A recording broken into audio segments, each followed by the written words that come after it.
Folks, we are live, and just there he is. Just in time. Zach returned to his chair after his long treasure hunt. So, as you can tell, the three of us are a well-oiled machine of disc machining. We're on time, right? Oh, we're not even close to on time. Oh, no, we're not close to on time. But that's okay, because you don't come to us for us to be on time. That is not why. That's not why you think. I can tell you about that. You want to hear about being on time with your partner there on TV? I got left at the airport again. This is a long story that I didn't think I was going to tell. I don't really think our audience wants to hear. I'm not worried about on time. I don't know if the whole audience wants to hear this story. No, they don't. But I can just tell you that. I'll tell it in excruciating detail because you demanded. Zach, you asked for it. I'm going to give it to you. Yes, you did. You let loose. I didn't pick you. We got attacked in the parking lot by the homeless man. That was one. That's only one step of. There's lots of stuff that happened. So that's only one step. Hero's Journey by Joe. Yeah, Joe Campbell's Hero's Journey. So anyway, we have Zach Glazar on because we love our audience and you guys are like our personal friends. So we're going to pull back the curtain. We're going to pull it back. Much like the curtain that's in back of Zach right now, that shows. Is this Necropolis? That's Necropolis, right? Yeah, it's a Necropolis cover. Oh, Necropolis cover, soon to be available from Frog. Yeah, I got the review copies right before I left, and they're really nice. So, by the way, Chuck wants to know: is this the time that you abandoned Zach at the airport? Yeah, there's the new time. Yeah, there's always a time to abandon Zach at the airport. It's true. It's all right though. I'm good. So anyway, pull back the curtain. Doug left a lot of computer stuff here, and it's just in piles. And a lot of it's Tandy stuff, really nice stuff, but it's just in piles there. Zach is in town to help us look through the computer stuff, and he did that all day. But there's an even more important reason for him to be in town. Zach is running a event in North Texas. He is going to run Civilization. Mega Civilization. But he's not actually ever run it yet. He has the game, but he hasn't run it yet. No, I've run regular Civilization. I have not run the Mega one because it's very expensive, and I don't have 18 friends. But apparently now he has that many friends, and it's not that expensive because it's at my house waiting to be opened and played, and we are going to run a test game on Saturday. We have a lot of people coming to the warehouse. We're going to clean up here. We're going to get some food, some booze, some drinks, and we're going to hit Mega Civilization all day Saturday. Yep. We may go live. Live during it. Which I don't know where we're. You're going to be Crete, right? You're going to be Crete. I don't know. Is Crete the toughest one? I don't know. Yeah, Cretans. Anyway. What you're gonna say? I was going to say I was a creep. So yeah, that's true. I'm a creeper, but anyway, so Zach's in town.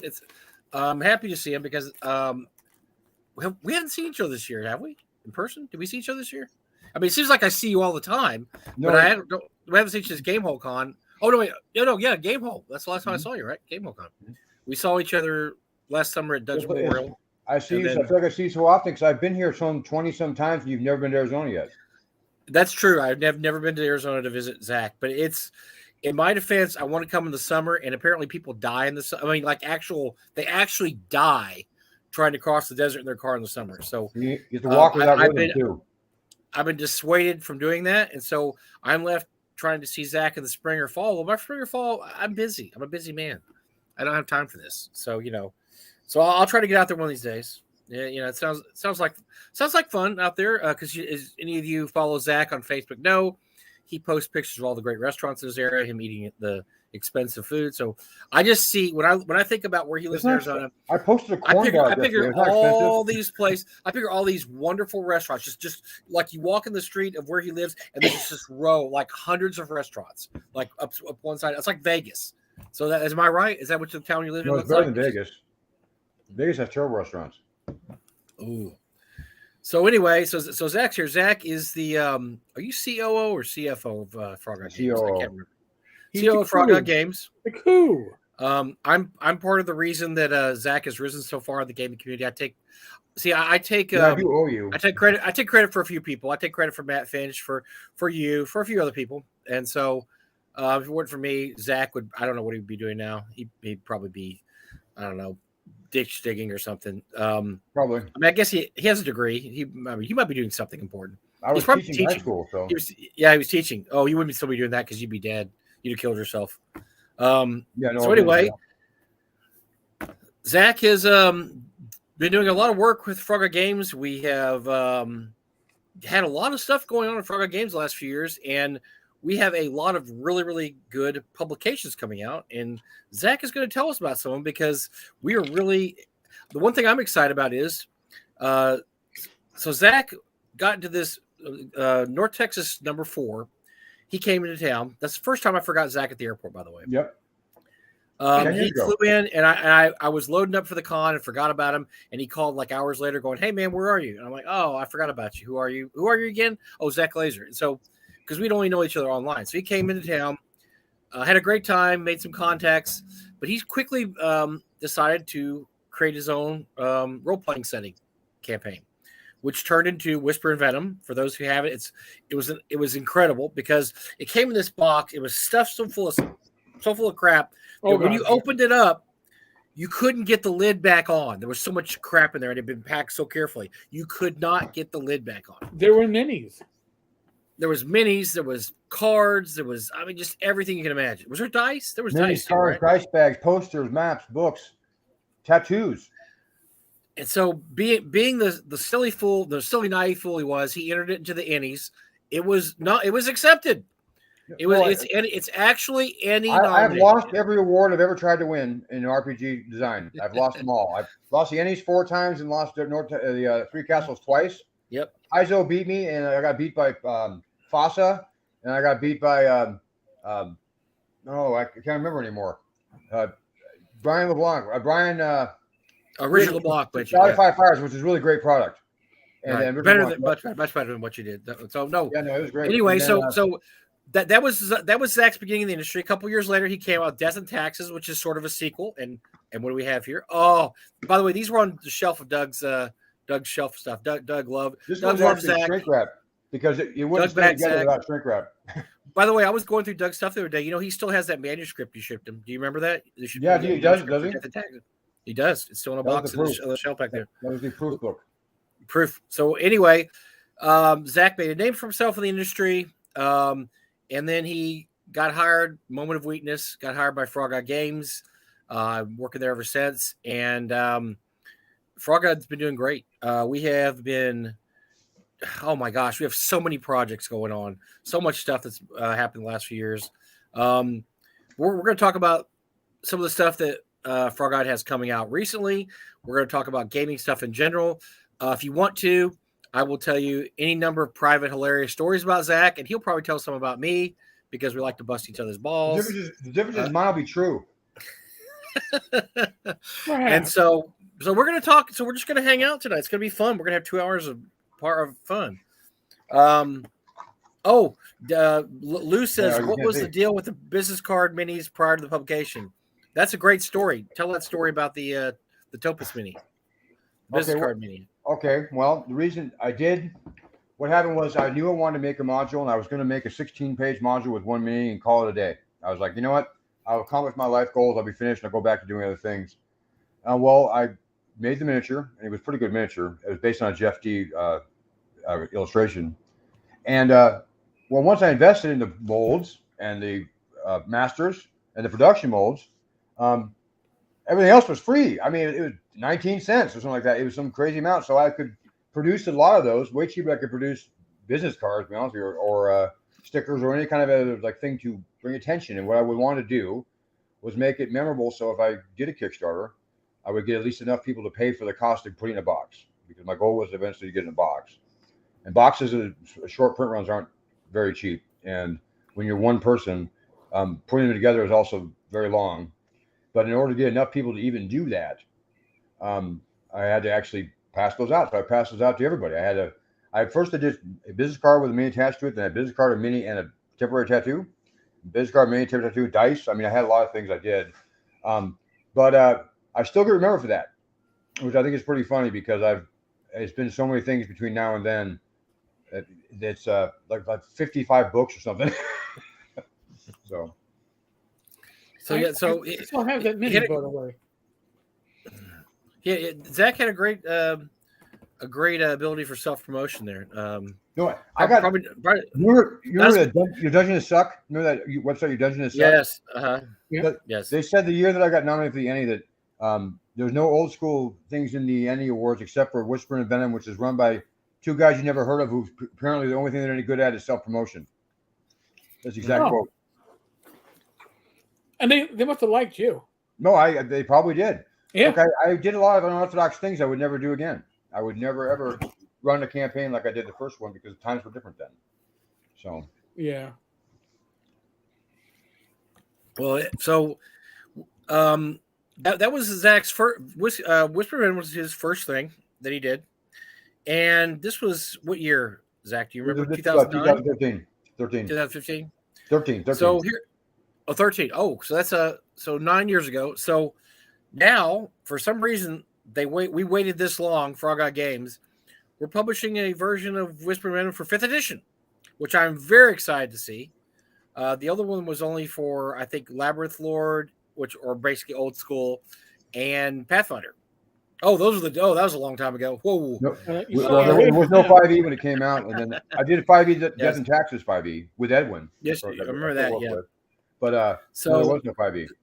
This is the first 5e version of Whisper and Venom ever. So Whisper and Venom a whole new generation of gamers are going to experience Whisper and Venom. So what should they expect, Mr. Zach Glazar? Well, they should expect that Whisper and Venom is what it looks like when you have nothing but focus on one thing. I'm real proud of it. It was well written. I worked with a friend of mine he did the editing and I did the planning on it.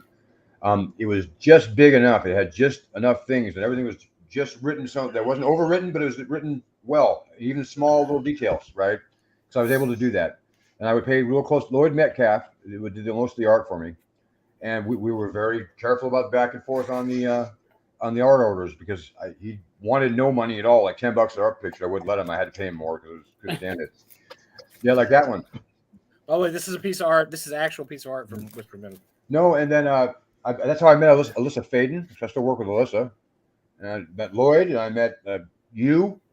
That's right. Eric backed my Kickstarter. So, yeah. No, but that was back in the wild and woolly days when you'd back a Kickstarter. There's a 50-50 chance that you'd never see your money again. So right. You were actually a good bet. You were a good bet on that. You were a good bet. And I know we had that discussion when we first met that apparently my blog post sent a lot of traffic to your Kickstarter page, and I was surprised to even hear that because I never got that feedback at that time. I didn't know what was getting accomplished by what I was writing about, and I was like, "Oh shit!" With great responsibility and power comes holy shitness. So when I realized is you wrote about your a follow up on the what you backed recently, and you said you're excited you backed mine. I couldn't figure out why. I'm glad you thought so. But anyway, when I did Whisper and Venom, my plan was to do something. I grew up in a small town. I still live there, in Cottonwood, Arizona. We had one bookstore.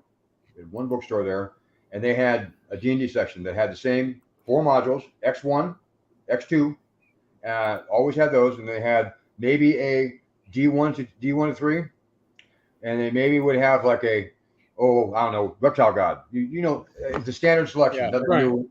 And then they had the same 4 miniatures for a year, right? They're expensive ones, like the Red Dragon TSR one that was like $30 or whatever at the time, which was an unreachable amount of money. And I always wanted to play with miniatures in a game, but I had no way to find them. I had no money to get them, and I couldn't paint them. But in my mind, that was the perfect way to play. And so I decided that if I was going to do this with Kickstarter, I was going to do it the way I wanted to do it then, right? So I decided I want to have a miniature for every major encounter. I want to have big poster map. I want to have a little setting part. I want to have dice. I want to have cards. I wanted to have other stuff. All the miniatures, like 25 of them, I think. Anyway, so I did all these things, and one thing that I think maybe remembered by my current boss, I did it all in like 4 months. I'm like, I didn't know how to use InDesign until I sat down when Kickstarter ended to start doing InDesign. And I figured I actually did pretty good. I was pretty proud of that, but that was 18 hours a day for weeks. So I worked on that, and then I learned how to make miniatures. I learned how to get boxes made. I know what a die cut was. I know what a wrap is. All these terms. And then all of a sudden I realized I trained myself into a job. There's like only like 2 jobs in the whole industry for it, right? But anyway, I did it again with Death and Taxes, which is it was a little bit different. It was a little bit darker, but it had a little different kind of theme, but it had more minis. It had another poster by Alyssa, better art from Lloyd, bigger, better of everything. I haven't bought a shrink wrap machine because they wouldn't stay closed when I shipped it. I had to actually shrink wrap it all together. But I went with Mike. I was running my company in Lesser Known. I went to a couple of conventions, and I did okay. It's hard to sell one product at a convention, but we did it. And I went to Gamehole Con, and he decided that he was going to hang out with Bill Webb, who I didn't really know, all weekend. They were going to drink together. And I worked all weekend and saw him leave and then come back at 5 a.m. So finally, last night, I'm like, I'm going to hang out. I'm tired of working. Well, that night I sat there and he's like, I'm going to buy your company. I'm like, it's not worth anything. Why would you buy it? And no, and that's when I started Frog God, is after I did the second box set. Wow. So the story, one of the stories of that was while we were drinking, shocking, Bill Webb and I said, do you know anybody? We're looking at bringing some people into Frog God that are real creative types. Do you know anybody that might want to do that? And I'm like, I don't know, Greg Gillespie, Jeff Talanian. I'm thinking of names, like, yeah, this guy we drove with, yeah. Zach Glazar, the guy that I came to the con with. Yeah, he's a good guy. 900 miles together, yeah. And he's like, and then you could see the little things turning in his brain. So I like to think that it was me that put you on this path and that caused Bill to think outside the box and got you. I mean, Chuck just said it was him, so you can blame him then. Thanks, Chuck. Yeah. Well, he's sharing responsibility with Skeeter. No, I don't give him credit for anything though. Wow. Yeah. It was a rough and rocky road for a while. I mean, we've had a lot of changes at Frog God in the last 8 or 9 years.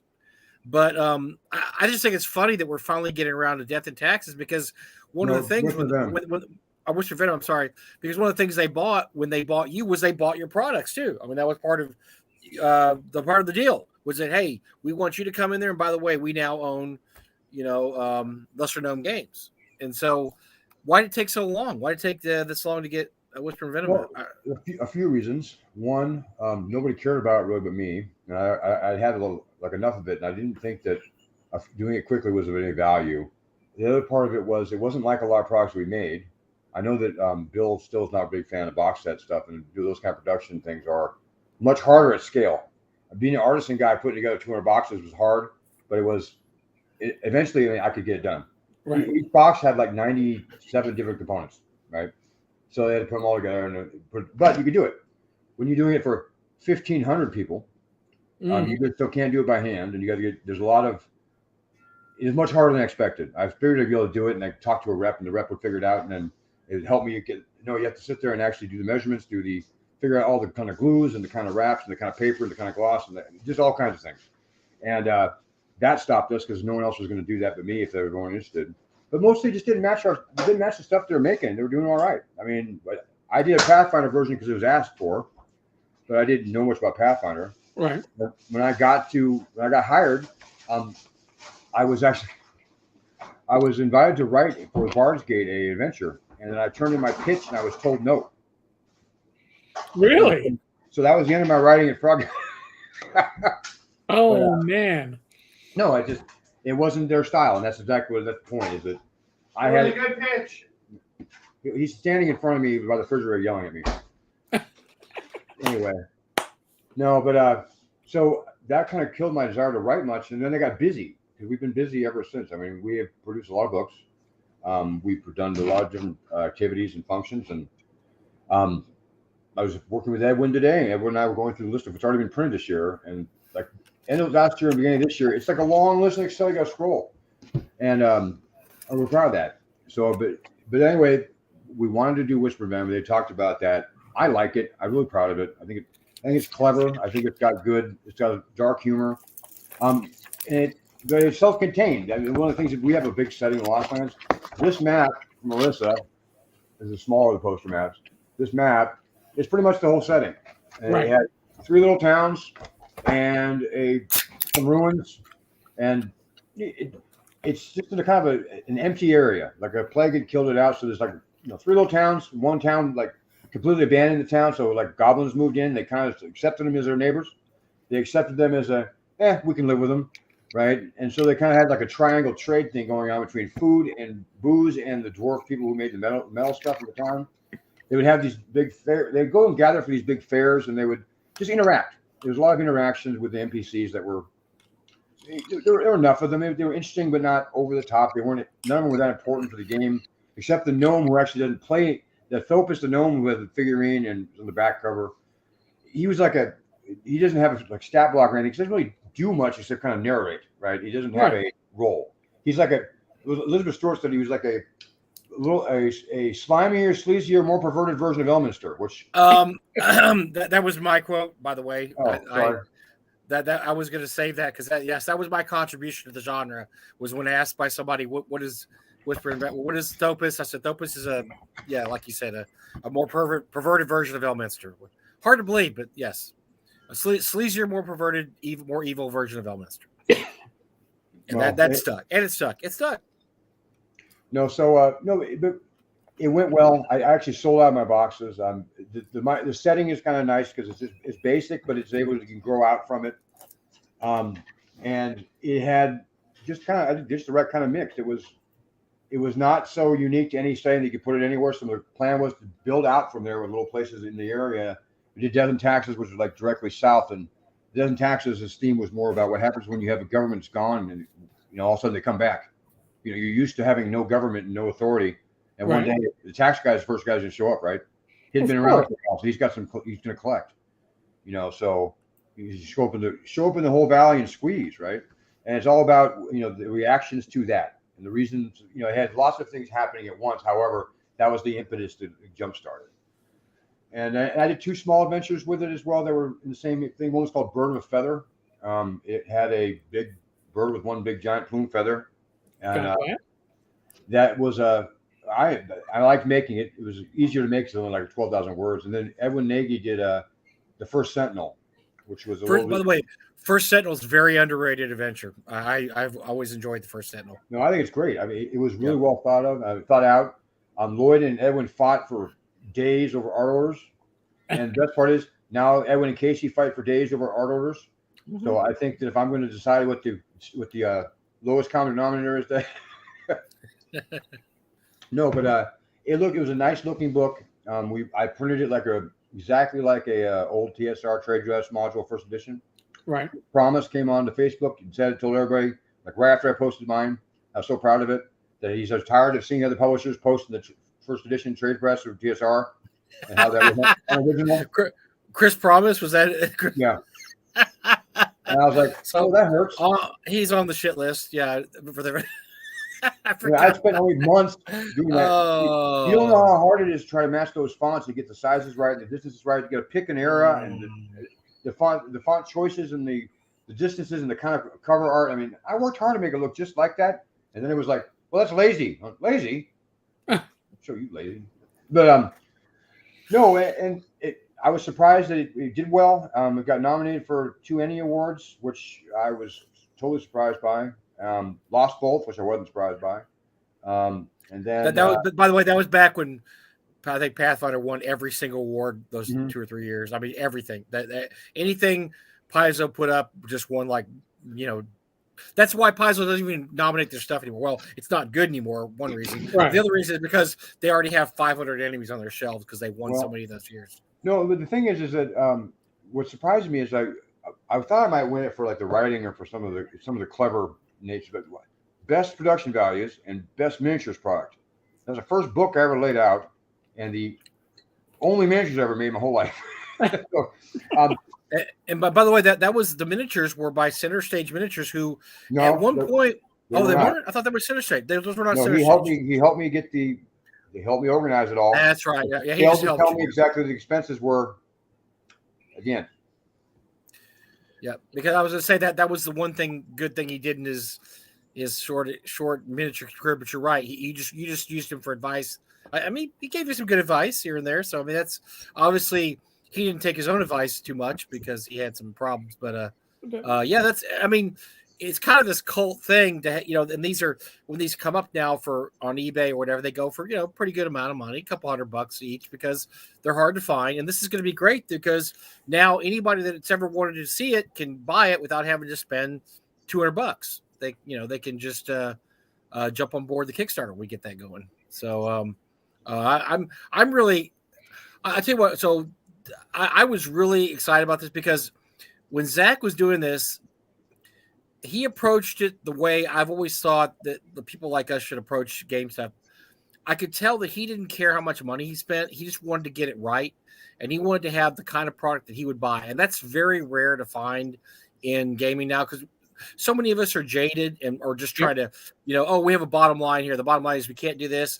I remember Zach, when he was doing it, he would ask like, well, I think I want to put this in there. I'm like, you don't have to put that in there. Well, I want it to look really good, or I want this to be something better than this. And so everything that I would say, no, don't do that, Zach would just do it, because I'm like, well, nobody does that. You don't have to do that. There's the vellum paper. There's the vellum cover paper. That's the one you made fun of me for. So, well, I think I made fun of you of the miniatures too, but it's just it's a very quality product. It looks like it was made by a fan, which it was. It was made by somebody who probably their whole lifelong goal was to say, hey, I published something for D&D. Here it is, and I'm really proud of it. And that's what it was. And it was. I mean, I don't think there was too much. You didn't leave really anything on the table, did you? You put everything you had into those those 2 box sets. Yeah, that's why I don't do anything else anymore. No, you shot your wad. You're a 2-hit wonder, and that was it. Boom, it's over. What it turned out to be was, it was something to do. I was really excited to do it. I was really happy to do it. It was fun to do. It was hard work. Learned a whole lot of stuff. My degree was in supply chain management and business administration, business management. So I had a degree that was, I thought I'd never use ever. I worked for the government, right? I was a bureaucrat, the bureaucrat. I was one of the bureaucrat. My jobs, when I was doing these jobs, I never used any of this supply chain stuff. I had no idea, margins and economies of scale, the opportunity costs. All that stuff I've learned. Something that became very relevant when it's your money. All of a sudden, all those things become focused like a laser beam. And I started to do it, and I looked at it like a cost. And like I said, I was willing to compromise on the margin. This box set, a full box set for the $60 one or whatever I sold on Kickstarter, the margin was very tight. In retail, it wouldn't have made any money. I would have lost money selling at half price of retail. And that is with the cheapest labor cost ever, free, me. So my time didn't count it at all, right? And so it was a lot of work, but I was proud of each one I did. I really was. And the only thing I added, I think it doesn't taxes, was a shrink wrap machine. So, no, but it's like the miniatures are interesting because I just 2 months ago, Valiant Miniatures was where Mike and I went there, actually. Mm-hmm. When we were in Nashville. They sent me an email like, we're going to destroy those molds of yours. I'm like, hey, whoa, hey. Funny you should message me now. So I just talked to them for 2 weeks ago. And we're looking at reprinting the miniatures for the Kickstarter for the top end pledges, or as the day one incentive. If you show up the first day, really, there'll be a pledge level where you can get miniatures as part of the pledge level. I don't know. It depends on what I'm printing a whole run of them to verify the molds and the rubber commercial molds and they have still the detail that you expect, because they do degrade. And when we figure out which ones are available, I'm going to figure out which ones we're going to make as incentives and which ones we're going to put with the books. And I don't tell Bill Webb, but I actually went and checked at Valiant. They have a machine, the old TSR miniatures they hung on the pegboard. They had like a plastic bubble attached to cardboard. Right. Well, they had a machine at Valiant that does that. Mike and I saw it. Ooh. So I asked for a quote. Oh, old school, baby. Yeah. The clamshells are cool and they're really good packaging that they make now, but nothing feels cooler than I had to peel that damn thing off and ooh, you committed. Or you can just display them like that. You can shove them into the bookcase. They already got a stand ready to go. I used to do that with my Matchbox cars that I was collecting in my 20s. God, I admit your 20s? All right. Yeah, well, Still have those? If there was money. No, a long time ago. Yeah, I wound up giving them to my niece when she became like 3. So now they're all opened and played with. And They just got bad. Yeah, they got all beat up. That's what I do with my GI Joes. Yeah, the only ones I kept were the law enforcement related ones. You know what? Mm. Can you share screens on this Streamlabs program of yours, Eric? Yes. We got some art from Whisper Time I can share with you. Hold on. New art. Oh, yeah. Good Who stuff. are some of the new artists that we are looking at? Faith Berger, and she did stuff for Bunnies and Burrows, and just did stuff for what was Casey. A lot of Casey's artists that he's picked, and they're great. And the cover is by Twan. I don't remember their last names. I can't pronounce them. But they're all awesome. Because I actually watched I watched us pay them, and they're just fantastic. And we have probably 17 or 18 pieces of new art. And actually, Casey quoted me the other day because you need to give me another piece of art. I'm like, I don't know what to give you. Because your book, I'm like, I had it a long time ago. So what? So anyway, so when are we looking at the Kickstarter for this? Well, I already set the page up. This the real rough draft of the page. We're gonna delivery for Acropolis is the end of May.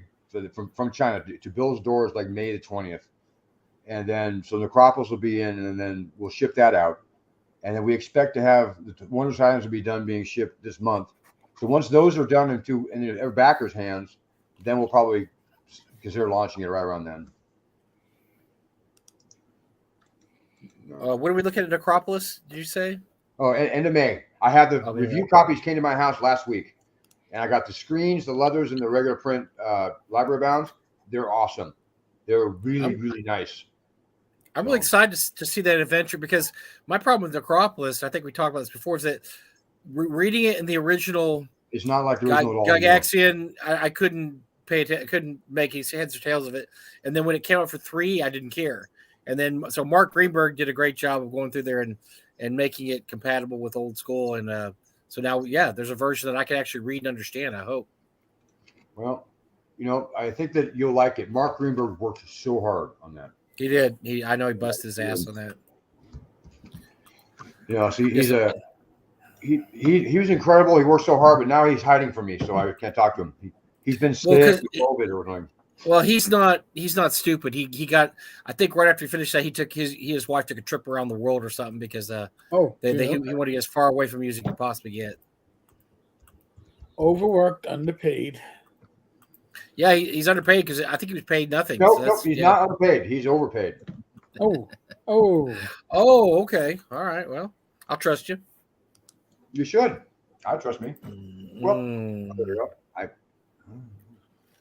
have you figured it out? No, I did not figure it out because it's got me into my old Dropbox account. How fun! All pictures of the first Whisper and Venom. So James Thomas wants to know who is doing the art. Who's doing the art? I have to look it up. I can't because it's in Dropbox. Very talented people that we don't know who they are. Well, I can tell you. If you give me a chance, I can tell you. I can get there. All right. So teams. There we go. No, I know for sure Adrian Landros did some. I think CJ Marsh did some. I know Faith did some. I know that some was done by Hector from Santiago, Chile. And I think Casey did a few. And I believe that we got one from, I think, Michael Sirigos. Oh. So. No, good. We have great artists. I don't have to think about art anymore because that's what Casey does. And Casey does a great job. And I see it and I'm impressed. Like the cover for Necropolis still amazes me. The cover for the Toma Treasures coming up amazes me. Good stuff. Chuck says Artem did the cover. Oh, Artem. Okay, great. No, of Necropolis, yes. Oh, okay. And all right, so who did the cartography? Is it still Alyssa or? Well, we're going to reuse Alyssa's map. Believe it or not, that map was still good. I believe it. I believe it. Her quality's been amazing since. Actually, her first work I saw was in your products. That's right. It was stunning. It was like, damn. And now it's what, 10? Oh, that was 10 years ago. And I met her because I saw her on Facebook. I was like, that's the map I want. And she goes, I'm really busy. I'm like, I'll pay you more. And it worked. So jump to the head of the line. Yeah, well, not when you jump to the headline, she just got to get on her list because I don't think she wanted to do it. Oh, I don't blame her. I mean, it's a lot of work. All this stuff is work, and you have to really be passionate about it to do it for the kind of money that people are paying for this. So, oh God, yeah.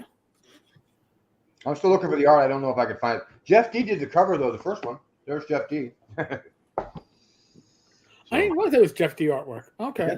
cool. There's Jeff D, and he was very nice about it. He told me I asked him for doing art. He said no, and then 2 weeks later he called. Yes, I can now. Oh, okay. Oh, all right. I was down with that. So, and see that work for art now. I think I'm there. Am I? Is this an adventure or a setting? My answer is both. It's both. It's a micro setting. Yes. It's about 36-page digest size setting that it really describes 3 small towns, about 18 NPCs, a couple of adventure plot hooks. This is a small description. It's not a big place, but it's a fun place to adventure. It's a really rustic, kind of idyllic place that a lot of people used to live there, and then like after a plague, they're still recovering. There's not a lot of contact with outside places, so they're really self-contained, 3 little villages. And it was important to me to do that because I took an economics class about trading triads, and apparently that was So that's what that kind of stuff when you have to go to economics classes. You hate them. Well, as we're waiting for you to find, I'm worried about not getting in. So, we're going to put up other artwork in the meantime. Yeah, go ahead. Which was sent to Mike and I earlier tonight. Mike, you might want to get like a full-size poster of this put up for the midnight auction. I'm good, but I love just seeing this. This is beautiful. And what's this for exactly? Do we know why? Is there a reason why this happened? I don't think I don't think that you need a reason why. Well, I think I was upset because Lanas and them are always making fun of you, and you get special cards and games, and you get all these special. I don't get anything. I'm just your sidekick. I get no evil cards talking about bad battle auto, the blob or something. I mean, I don't get anything like that. So, Mike, are you saying that you would like to see somebody write this up as an OSR? And I didn't say that out loud, but in my heart, I probably yelled it. So okay, all right. I might have to put up a blog post about this. And Bad Mike the goat man, Bad Mike the goat. No. They get to name. Oh, okay. Oh, yeah. Okay, they get to name the Bad Mike Satan, whatever they want to. That will be part of the description. I think I just found a new character for the newest Whisper and Venom. Where's that? I'm sure this one right here. This is going to be great. I think right alongside Thopus. I mean, Thopus and him are part. They could be partying during the adventure. I love it. And you know what? I think Zach's into it. He looks like he's really into it. No, I don't think so. No, I'm not sure what I'm into, but I don't agree with you offhand. But I don't know exactly what you're saying. I don't agree. I find it safer. That's what Ty told me to do. Chuck, that new special edition of Rappanathic. There you go. That's this could be a level of Rappanathic. Yeah, this is definitely Bad Orcus. I don't know. Bad Mike, one of the no. No, please remind us what game systems for this. So we're gonna Whisper Venom is coming out for 5e, correct? It's coming out for 5e and for like an OSR version. OSR version, and we're doing OSR rather than Swords and Wizardry specifically. Now we're doing what's called OSR version, which means OSC and Swords and Wizardry were basically the stat blocks will work to reflect. You could use it with any old school game. But yes, we're looking at OSC. We're looking at Swords and Wizardry. For those, it's going to be definitely useful. But for anything else, if you're also doing Labyrinth Lord or any of those smaller OSR. The thing about OSR is you look at stats and you should be able to immediately make those changes in your head. That's how easy that's how similar the stats are and how easy they are to do. And so that's what we're looking at from now on from our OSR type modules. We do have some OSC stuff on the horizon, maybe for Swords and Wizardry. I mean for Frog Games. Don't confuse me, Mike. That confused me. You can't have OSC for Swords and Wizardry. That's like having. That would be tough. In my, I meant OSC. I think I meant that. Well, I meant OSC for Frog Games. That's something we're looking into. So we'll see. We'll see how that works out. But OSC is really popular now. Everybody seems to like it. It's basic D&D. I think it'd be a good fit personally. So no, it's certainly the big OSR bully right now. It's the one that's knocking everybody else down and out. So, I mean, didn't have like a $500,000. No, they had $750,000. They made more than $500,000. $750,000. All right. Well, listen, you break 100K in a Kickstarter, I stop counting because it's ridiculous already. It's good stuff. No, it's very good stuff. By the way, with the Bad Mike at the Devil Pick, I'm going to do a blog post on it over the next day or two. Mike, go to we'll put up a short contest with at least $25 in drive-through gift certificate money out there, and the winning entry will get published in an upcoming issue of Torchlight. So there, you'll be in print. I don't know. Somehow I don't like being made fun of. I take it away. No longer do this. Take it. But wait, hold on. You just brought up something. Torchlight. I'm waiting for issue 2 of Torchlight. What's going on with Torchlight? Torchlight's moving along, but Jeff Jones, our layout guy, is being sent to Ireland for a month or so via work. But jail? No, it's going to be like it's going to be on site. And now my kitty wants to say hello. Hi there. Yes, see, you're on the screen if the screen lets you be seen. So, so that is a little bit delayed, as is Continual Light. Continual Light, though, is looking like we're going to be doing it as Zine Quest this summer. So I know I always say Tenkar doesn't do Kickstarter. Guess what? Tenkar's not doing this Kickstarter. Jeff is. So. Ooh, okay. Well, that's cool. I'm interested in that. Look, I've got my pub crawls ready to roll, man. Oh, it's going to be big. I've run them. I've actually run them. I've had time to run them. They're great. They work.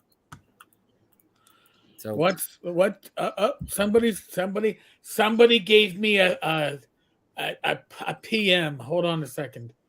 I got to open up the tab, and then I got to slide it over to my secondary screen. Then I got to open it up. No, it wasn't Lanasa. Oh, that would be funny. It was you. It was you. Yeah. I sent you a link there. This is totally off subject here. I sent you a link. That is the link to the North Texas RPG Con merch site. I know I'm pimping. Okay, pimping's good. But that is the merch site where we sell T-shirts. We're gonna have raffle tickets. I just want everybody, if you would like to post that for us, that'd be great, because this is for anybody who can't make it to the con that still wants a T-shirt or wants to have a chance to win some really kick-ass raffle prizes. The tickets are only $5, and yes, you have a chance to win even if you aren't there. So hopefully Eric will post that link, and I posted it's on the screen. Oh, okay, great. Look, on the bottom. I would excuse Rachel. Oh, and then Mike busts my ass, and then we lose Mike. That sounds like him, all right. I didn't do it. Oh, hold on. What the hell happened with that? Listen, that was you busted on my ass. The fates took care of you. I did nothing. I had dropped nothing. Colonel Hogan, right. I did nothing. I know nothing. Is this a shameless plug? What? Is that a shameless plug? He's like selling stuff? Yeah. Well, it's for the con, man. It's con. It's for the con. Man is right. Yeah. Okay. Whoa. Hey, come on. Whoa. You actually get something for your money, not like other people we know. Let me know when the sponsor commercial is over. It's never over. It's never over. It just goes on and on. By the way, the reason I was in the room earlier with Zach is because I had to get a cup, because my loyal fans voted for whiskey over beer. So I had to get a cup so I could put ice in and put whiskey in. You were talking. Yeah, you were busy talking about that. Talking about something. So tell me what's going to happen on Saturday, step by step. If you happen to be in the DFW area and you want to come by the North Texas warehouse to see Zach and us playing Mega Civilization, what are they going to see? What's going on here? Well, Avalon Hill, I know you've heard of them a long time ago. A game was made in England by a guy, I think his name was Churchhorn. It was a game called Civilization. It was the very first board game that people think was the one with tech trees. So you actually would decide you would have certain paths you would take with technology. You buy cards, and the civilization. So you play a civilization, you would have to go through the ages, and the first one to go all the way to the Iron Age with the most tech trees wins, right? There's a trading involved. It's kind of like diplomacy without as much evil. But it was a 6-player game on a map of the Mediterranean, and you had Carthage, Rome, and various other ones. It takes about 6 hours. But I don't like to do anything that isn't like way over the top. I love that game. I played it in junior high school and high school, and it was just great. And then I found nobody who would ever play with me. I thought, well, if I could make people play with me at con, I'm going to offer free food. But I found out that they made a edition of it in 2016 called the Mega Civilization, which was an expansion and a rule fix, and it was designed for 18 players. Wow. 18, as in 1-8. Yeah. Holy crap. So it's a game Civilization, but for 18 players with it's huge. You lifted it. It's really big. 18. But 18, that's in other words, the legal age I can still date someone. 18. Yeah, exactly. There's one person every year that you were alive, you still date someone that age, yes. No, but so it's a fun game, but it's going to take some finesse. And so I came here to do the computer work for you guys, but I also came here because I wanted to test, do a test run for Civilization. I know how to play the Avalon Hill size one, just not the one that's the size of my car. And so we're going to practice on that and bust that out and break all the cards out and learn how to do it. I sent everybody who is going to come video tutorials. There were many of those, like hours of them. No one's going to watch them. I did.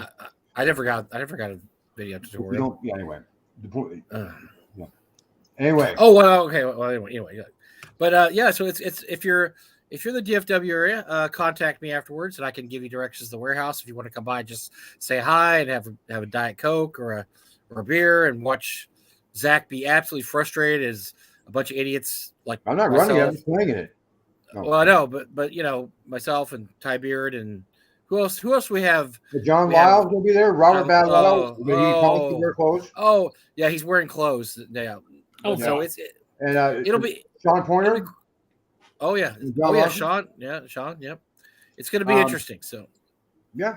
No. So the cool part of it is that I'm going to figure it out. So when I'm at the convention, I have a slot in a room there all day Sunday. So when everybody else is working, take stuff down, you have an excuse.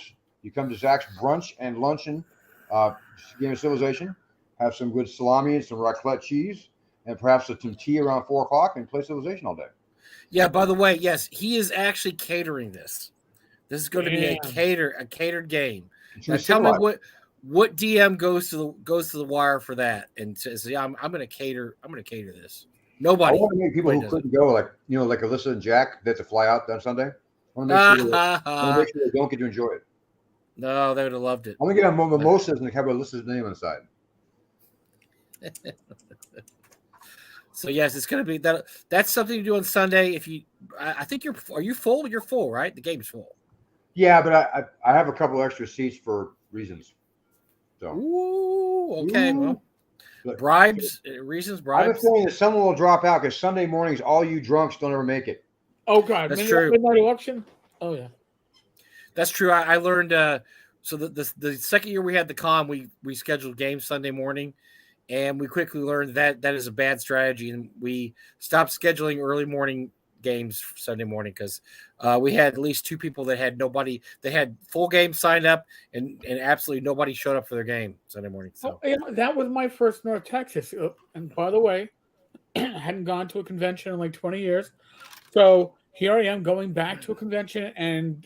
Rich and I are in at least 2 games a day, and Zach was one of them. I think Zach, you were her second GM. Yeah, I know. I remember. I was nervous. Yeah, no, she learned to kill shit real quickly. But she was badass, dude. She was hardcore. She bought in. But I remember Friday night, the Friday night game, we were there, and it was supposed to be, oh God, was it like the Dallas RPG or something like that by Michael Curtis was running some weird ass shit. Oh, that's right, yeah. And like Rich LeBlanc. Was it Dallas and Cthulhu? No, it was Dallas. It was Dallas in space. Yeah, okay. It was Dallas in space. And everybody there, was overgamed and exhausted. So we sat there for about 15 minutes, and the question was finally brought up, and I forget who brought it up. It might have been Rich LeBlanc. It might have been Michael Curtis. Or Tim Snyder was also there. And it was just like, you know what? You want to skip the game and just go down to the bar?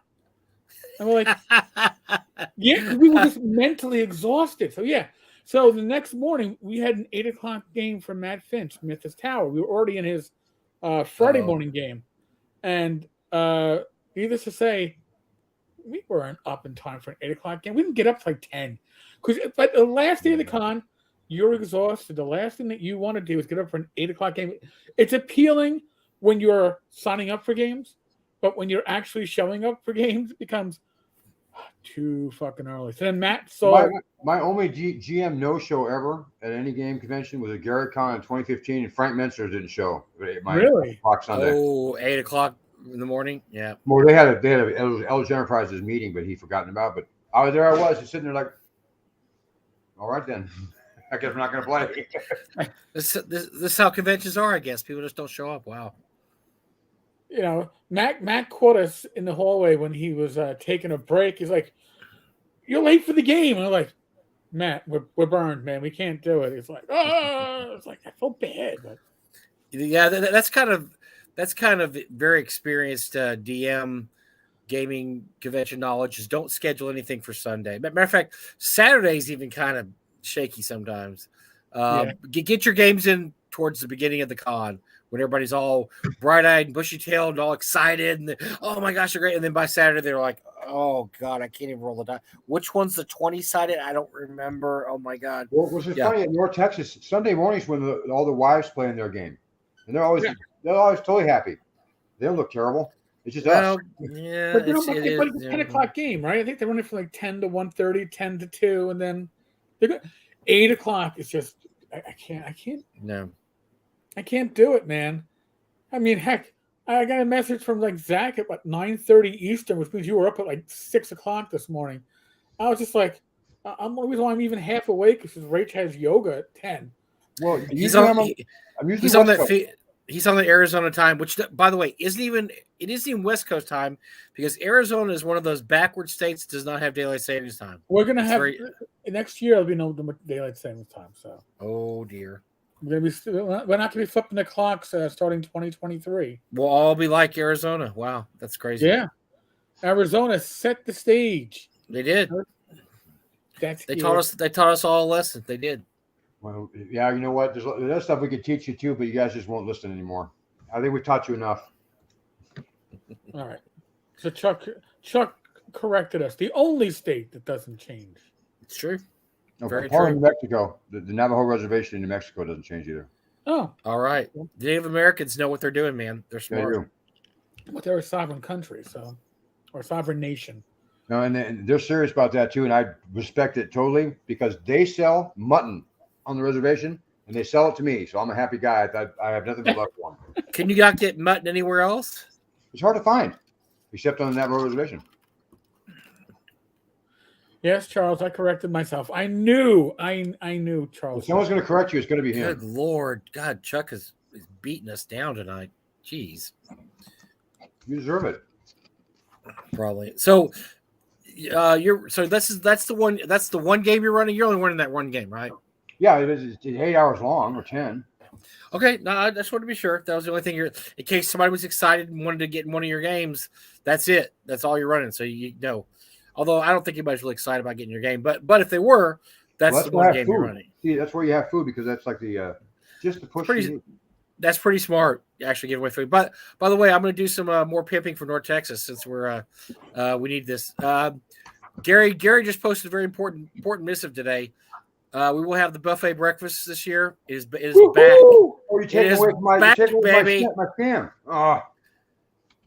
Buffet breakfast is back. The hotel is going to give us one. Not very nice of them. I think, I'm wondering, our contract's up this year. I wonder why they're being so nice to us, and I think that might have something to do with it. No, they're trying to butter us up. So we have that. They're going to have specials at the restaurant. Most of their food there is pretty expensive. They said they promised us they would have one dish at least. It's $10 every day, which is great because they're a little pricey there.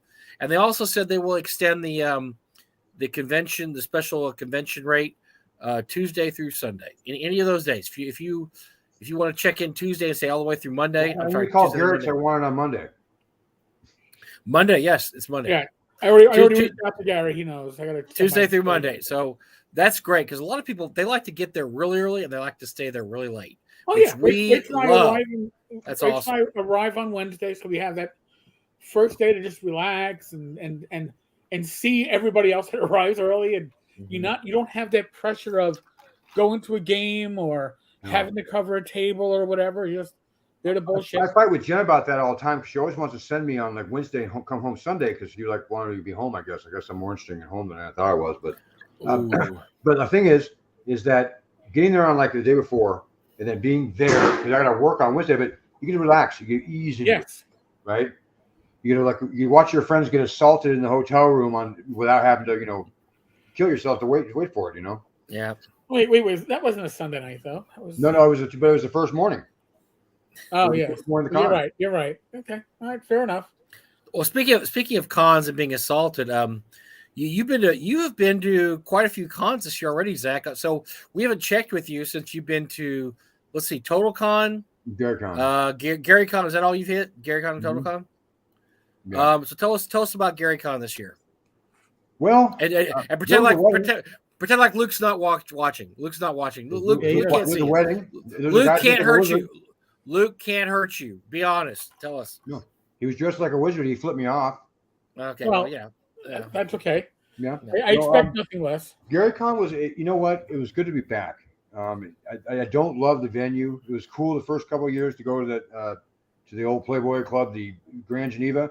Right. After the third year, you're like, I can't walk this far again. I know I'm 2 years old. It's not enough, right?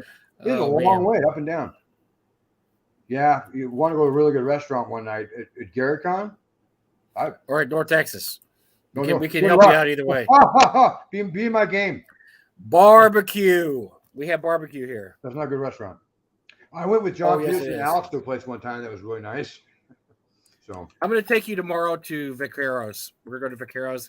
You're going to have some of the best barbecue that Texas makes. It's a new place. It's kind of a secret, but it's going to bust out big, and we're going to go there tomorrow, and it's going to blow you away, dude. So the best brisket I've had in years. Ooh, that's saying a lot. It's pretty good stuff. We'll have to let everybody know. It's not that far away from the con, so we'll let anybody know that wants to head over there. But it's a food truck. All right, I'm out. Okay. No, you're not. If I had to go, then you just did it. Food truck, brisket food truck. They have brisket tacos, but you can actually order just brisket. You don't have to order with tacos. And they also have brisket nachos there too. It's incredible. I'm gonna forgive you because you took me to that one place that was like $200 we spent on lunch with the Prime barbecue place. We went there. That was good. That was really good. We couldn't even eat all the food. You bought so much food. I would try one of everything. Oh my God. We wrapped it up and took it home. I think we ate on it for 3 days, and we finally just had to throw the rest of it away because we couldn't even finish it off. It was so much food. This is one of those places that's one of the. So we go there. It's I can't remember the name of it, but it's one of the 10 best barbecue places in Texas. You go there. You get there early in the morning because a line starts forming outside. They don't open until like noon. No, so we get behind us. We get there really early. There's 2 guys in front of us. I mean, we're there that early, and they got beer. They were behind us. Oh, they were. Who was in front of us? Or were we nobody. We were like Disneyland. We were going all through the whole thing. Oh, that's right. We were the first people there. And I took my time to like, I'll take some of that, and I think I'll get some. Yeah, because once they sell out, they're out. They're out. There's no more. So if they sell out, that's all there is. So you want to get there really early because you're towards the back of the line. They may say, "Oh, we're out of chicken, we're out of turkey, we're out, whatever." So yes, we were the first. I thought we were the second. I never had actual USDA prime rib, like a rib barbecue rib. It was incredible. It was incredible. So that was a pretty good. That was a good place. That was a really good place. That was a really good place. You're making me hungry. Oh, I'm hungry. Oh. But anyway, this place, Vaqueros, it is really good. I had a friend turn me on to it, and I went there, and he was absolutely right. Was it called Marshall's Barbecue? Marshall's. I can't remember what it was called, Zach. I think it was Marshall's. Maybe not. I can't remember. I don't remember. I remember when I left there, I had 20 pounds of food. And it was delicious. It wasn't barbecue. It wasn't Marshall's. I remember it. I'm trying to look it up right now, and nothing's coming up that I remember. So anyway, so yeah, there will be some. That's what we need to do one year. Was it Cadillac? It was Cadillac, right? Cadillac barbecue. Yeah, I think that's what it was. Cadillac. It's Texas. There's barbecue on every other street corner, right? But it's not all good. Not all good, true, because we have shitty Dickies here too. No, Dickies was just shitty. I was taking Rob and Doug and Mike took me to Tyler, Texas, and I had fried pie the first time. They took me to this barbecue and Baker's Tyler, ribs. all the same. And the fact that I said, "Well, does it taste the same to you, Doug?" I thought I was going to hit the car and throw me out. Well, because we went to Baker's Ribs on the way there, but we got there, went to this little place. It was all you can eat ribs, and I can't remember the name of it, but it was incredible. And literally all you can eat ribs. I mean, you just kept eating and eating, and after a while, you couldn't eat anymore. But it was the best ribs I'd ever had. But I'm like, I can't do it. Stuffing you like a goose, and they're going to, the restroom's over there, sir. There wasn't one lady that worked there was under 300 pounds because they probably had as many. They had ribs. Yeah, they wouldn't believe me when I told them I was full. They said no, honey, you need some more. I was like, I'm okay. And you just one more. You got this glaze and grease all over your mouth. And you're just like one more. It's free. It's all you can eat. So yeah, that was good. That was a fun trip, man. I tell you what, remembering some of the fun we had with Doug. That trip is one of the top 10 of all time that I've taken. Well, because I've never been anywhere. It was great. There's a whole convention going on. Doug decides he doesn't like their gigs, so he went and rented his own. We had that executive suite above the Comic-Con, and we brought everybody with us to play with Jim Ward. So we go there. This con, it's there every year. Tyler City Rose Con, and they overbooked by about 300%. I mean, I'm not joking. At least 300%, if not more. And you were walking, you couldn't walk. You were just people were just jammed in it. It was that tight. So Jim Ward was a guest of the con. Which do you remember why he was a guest there? He was the father of D&D. Remember that? The Godfather. He's a godfather. The godfather of D&D. Which is interesting. Whatever. So anyway, we go there to see Jim too and hang out. So we go down to his room, and it's in this room. It's packed full of people. There's no room at the table. And Doug is like, plastic chairs and plastic tables with nothing. Yeah, we're not going to let Jim play in here because Jim was walking with a cane. He hadn't lost his foot yet, but he was still in, he was bad shape, and we're not going to let Jim play there. So Jim walked. There's this room upstairs, this big giant conference room. So Doug goes up to the front and says, "Is anybody renting the conference room?" No. How much is it? $100 a day. Sold. And so we got the whole conference room up there, and it looked out on the whole con. We had our own wait staff. Oh my God. We felt like we had won the lottery. We went in there. It's this big giant room. It has your own bathroom, refrigerator. I mean, like I said, wait staff. And then you also go to the window and you look down on the peons all crushed together. It's this tight little con. They're looking up at you and you're like going, yeah. And so we had Jim run his Jim ran his games in there. We got to play in a Jim Ward Metamorphosis Alpha game. Plus, we got to play Circus Maximus. And that was one of my best Circus Maximus games. Both of my drivers placed, which has never happened before. I think I came in second and third place, I believe.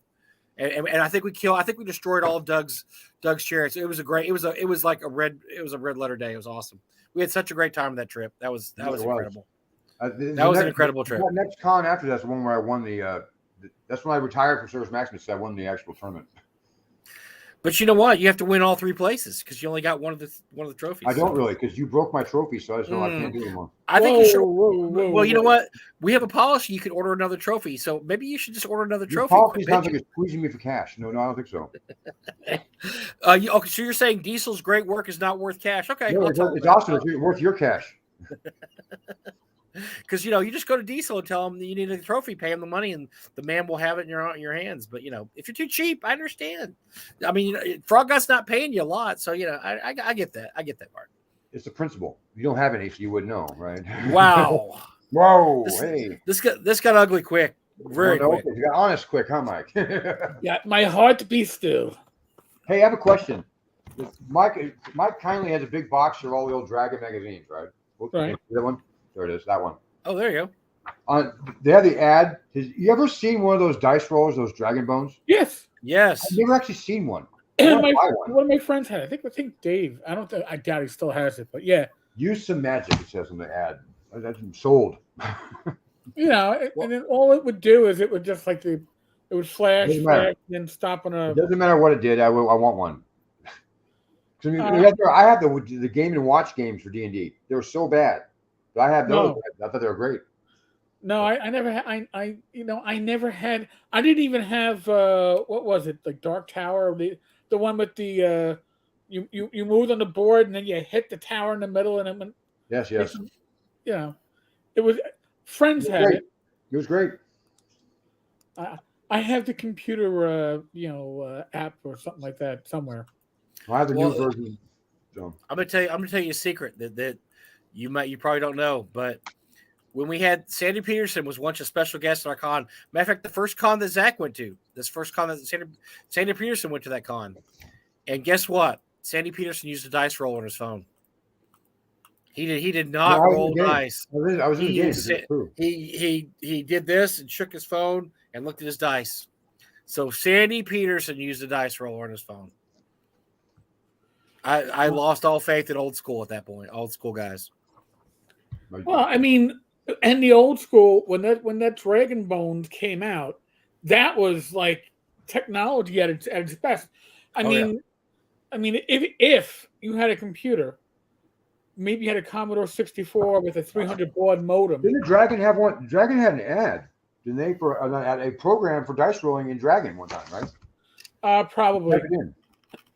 Listen, everything back then had, here's a program in BASIC for whatever. I remember trying to write my own program in BASIC on the Coleco Atom to generate D&D characters.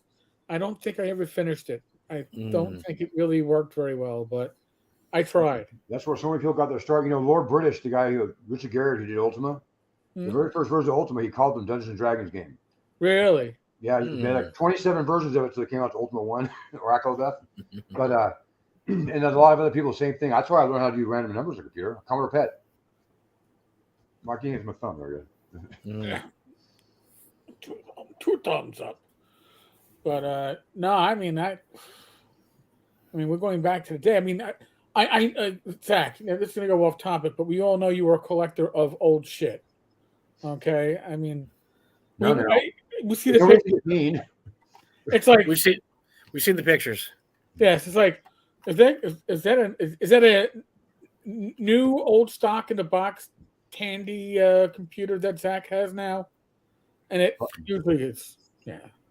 So I mean, now I miss my Commodore 64.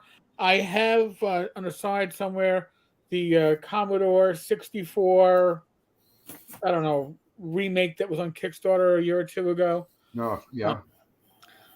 And I've actually never even plugged it in to play it because it becomes depressing because I don't have my GoBox games and I refuse to run them on my OS X because it just it doesn't feel the same as having the Commodore 64 clunky keyboard and then having to go to the wheel of fortune to match up. Stop. If we exercise tomorrow, Eric, I'll hook you up. I'll take care of it for you. Wow, that's nice. I'm just saying.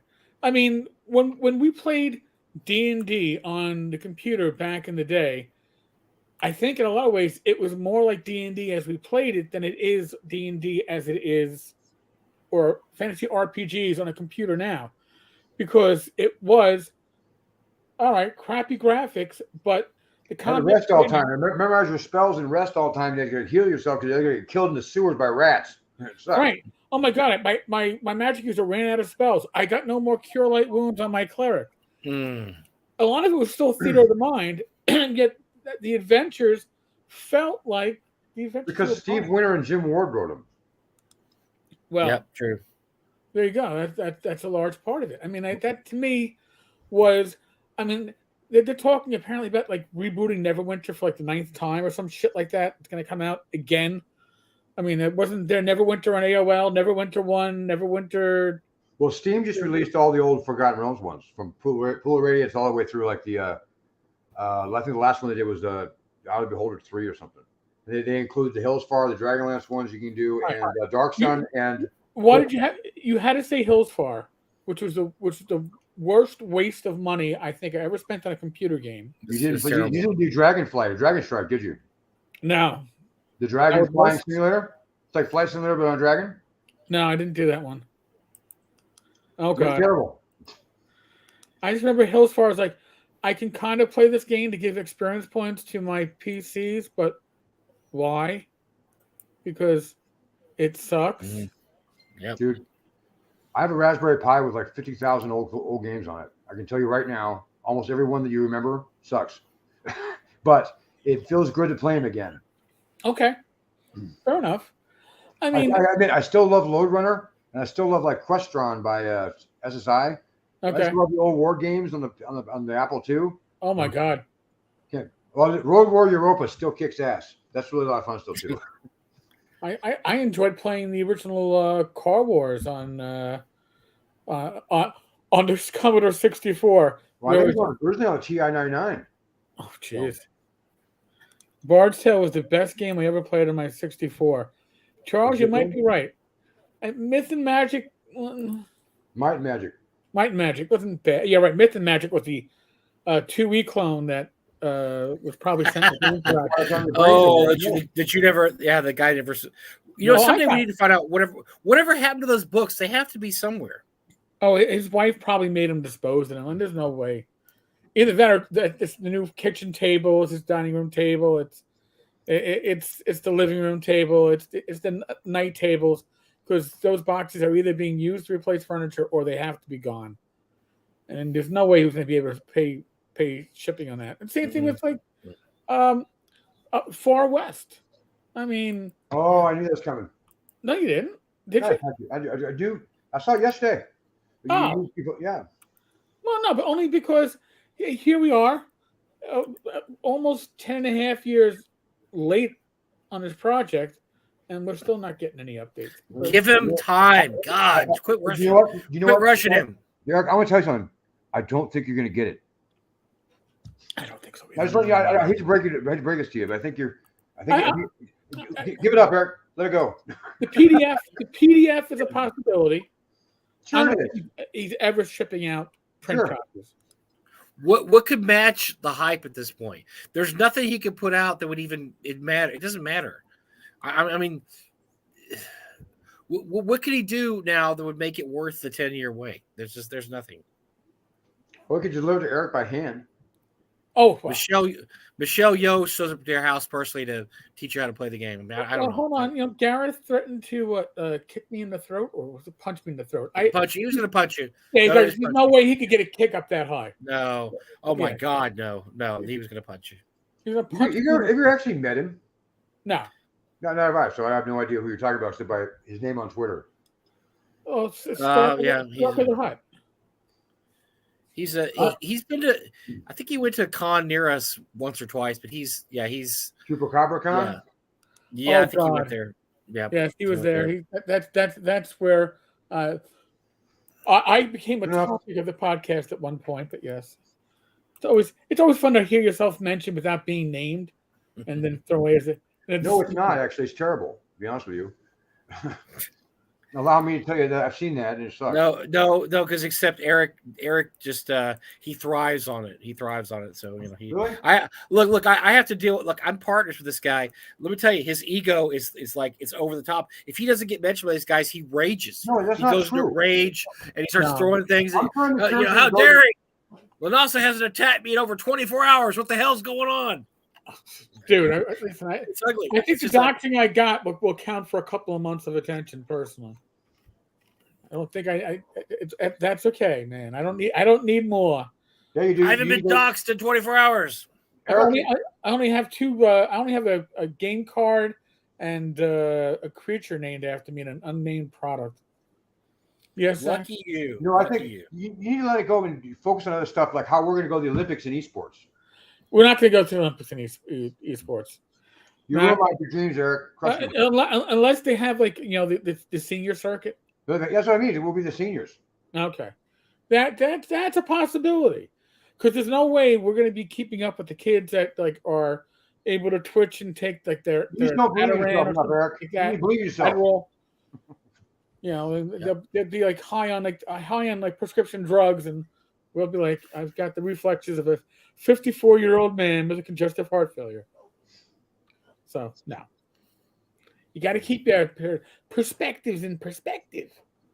Stop being a buzzkill, Eric. I swear. I know. Policeman.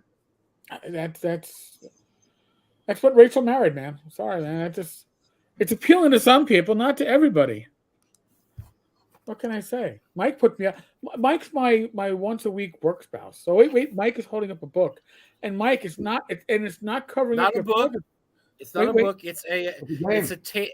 It's a game for the Tandy TRS-80 called Dungeons of Dagorth. Zach, he unearthed this today. I'm just amazing. Dungeons of Dagorth. I found Castles of Dagorth too. Really? Are you serious? Yeah. Wow. Is that the sequel? Yeah, it's in a part of a multi-tap for Coco too. Uh-oh. Yeah. That's what was that? You pop it in. So he's got that, and then we found these are joysticks for the Tandy, so you can, you want authentic joysticks for your Tandy computer. So yes, Doug, I actually did not know this. Gary told me today that Doug's father worked for Tandy, and that's why Doug collected Tandy computers. So he has. That's why he had all of them. He has almost every one they made, like not just the models, just like all the ones that came out of the center. There's lots in there.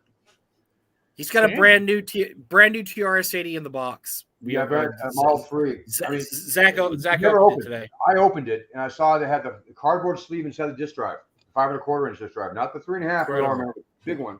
Had the cardboard sleeves that do not remove until ready to use or whatever. Amazing. The E-Spectrum jar thing. Yeah, where you would make your double-sided disc with a hole puncher. Well, maybe you did. Wait, I had a disc puncher. Oh, well, all right. No, I used a hole puncher too. Yeah, you just got to line it up. It's like, oh, now my disc is double-sided. Look at me. I can put Jork 1 on one side and Jork 2 on the other. Woo!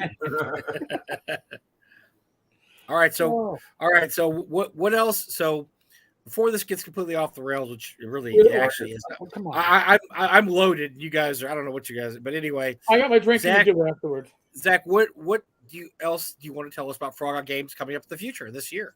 What do we have to look forward to, Frog Out Games? Well, I just said talk to us. I've been reading since 2 days ago. I've been reading the notes from the guys doing the layout and production for what's formerly called the Mother of All Treasure Tables, but now it's the Tome of Treasures. Okay. Ooh, everybody loves treasures. Tome of Treasures, and it's actually it's well done. We had to argue with Italians because they didn't believe that pepperoni was actually a salami, and we had to argue with them that it was. So that was one of the treasures in Bill Webb's treasure list. And that was one of the notes I got back from the guy in Italy. This is not a salami. I'm like, I believe you. I'm sorry. Please forgive me. And Italy's not a government either. No. Anyway. Did you show him your salami? Did you show him that No, I did not. And listen, he's not our favorite American in Finland who's covering himself up with. Oh yeah, because you saw what James Raggy's done the past year or so to. No, I have not. I don't want to know. Oh yes, you do want to know. No, you definitely want to know. Yes, you do. Because I'm going to suggest we do this exact kind of promotion for Frog Out Games. Look at him. Look at this. Hold on a second. What a coward! He left. He doesn't want to hear what James Raggy did. Do you have a picture? Are you going to show us a picture? Oh my God! Yeah, I'm going to bring it up. You have a picture. Look at. He's not here though. He left. Look at this. Oh, he's a coward. I put in James Raggy, and it comes up with some. I'm about to say, if you put in James Raggy nude, then you get into probably some really scary stuff. So, James Raggy selling product. Wow, yeah, Oh, okay. Let me. So for those who don't know, Zach did Jim, our favorite boy Jim, did a promotional video for Lamentations, and he was, as he will sometimes be, nude. I don't see it on the official Lamentations channel. Yeah, I'm leaving again. He was holding up a module right over his bits. And he was saying he might have a special contest so you could win the copy that was actually touching his bits. So I'm thinking, Zach, Frog Out Games could offer a similar promotion. Oh,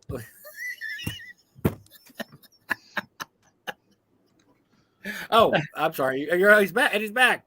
He's back. Okay. All right, And he's gone. He's gone. And he's back. I couldn't find it. Now I'm wondering, was it on? Oh God, I don't remember who sent me that link. Was it on? In answer to your question, Mother of all treasure tables is going to Yes. Thank you. Back. Circle back. Yeah, there we go. And after that, we were going to be doing. Have anybody ever played Lost City of Baracus? W.E.B. Knauer, who's the author of that, they won an Emmy Award way back when. He's written a new book for us, for the first one since. What has he been doing? What's he been doing for the last 20 years? He's like he's been a major writer. I think he's a novelist. Oh, he actually is. He actually is a real novelist. Yeah, no, he is. He actually is. And so he sent one to us called The Heart of St. Bathus, and that one's going to be coming up. And we have a Tome of Artifacts that Mark Greenberg did not die after working that hard in Necropolis. We just had to assign him to Tome of Artifacts. And then after that, I have to get a little more vague, but Rapping I think plays a role in there somewhere too. So, I'm excited. Yeah, because you don't do any work in the books. Of course, you're excited. That's right. Exactly. Absolutely correct. I do so much promotion work for the company. It's not even funny. I do every time we're on here, and Eric can attest to this. All I'm doing is talking FGG. That's all it is. All I can tell you. I'll tell you about Mike. I got a tattoo. I got a tattoo. You want to see my tattoo? I would show my tattoo of FGG. No. Wait. You got a Frog God tramp stamp? Oh yeah. Let me show you. No, it's okay. I've probably already seen the flesh. I just don't need to see it again. I know that Mike doesn't feel like he works very hard now, but one summer Bill Webb just disappeared, went to Italy. Oh, one of my favorite stories ever. 6 weeks Italy. So this is right after Zach got hired, and so he's just learning how the place runs and everything. And Bill decides it's about time to take a month trip to Italy, right? As one will do. 6 weeks, as one will do, leaving nobody behind to ship product or do anything else, as one will do when they run a business, And did he have any words out the door to you? Just here's the keys. Don't drive the car. Stuff when we get back. Yeah. So we're sitting there going, okay. So Zach basically calls me up one day and says, look, if we don't sell stuff, the company's going to go under because there's nothing. We don't have anything. Nothing's going on for 6 weeks. So we had a masterful campaign, Zach, where we not only kept the company running, we made money. It was genius. Yeah, Bill showed us it all.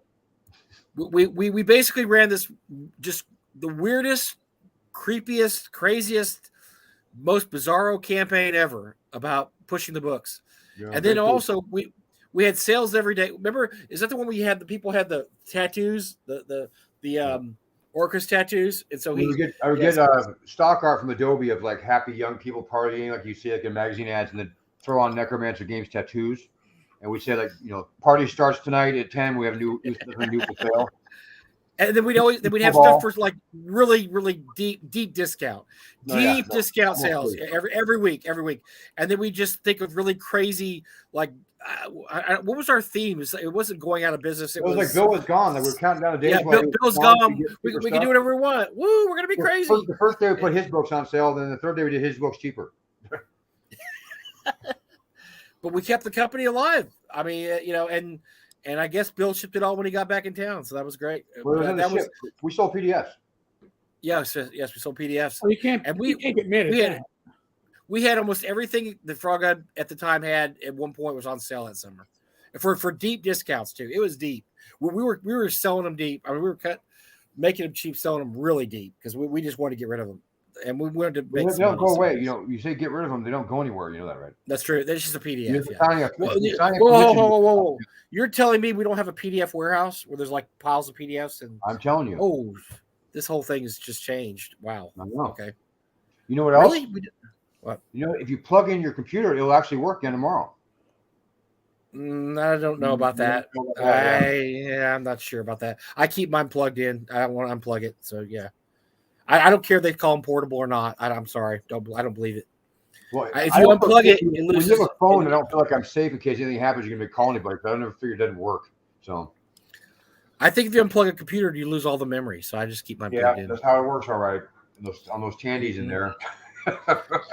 That's how the Tandies did work. Actually, that is how the Tandies. The first. Well, that's why the there's first tape drives in there. So. Well, we had a tape drive. Our first TRS-80 was a cassette tape drive, and it was funny because you put it in there, and then it would run. Then you have to pop it, turn it over, put that in to do it. Well, you have the counter. Run. The counter at 20, 0, 2, 3 on the counter. That's when your first game would start. And you sit there, and then you'd wait. You had to get all queued up. Then you'd have to hit C load to load the tape from the cassette. So there was a game called like Moonbase or something. That was the only game we could play on the TRS-80. It was called something Moon something. I don't know. And it was like you're walking around the moon in a spacesuit. It was kind of like Zork. You had to get somewhere before your air went out or you died. And then so you basically would wander randomly. It's exactly like Zork. Oh, hey, all right, Dragon Bone.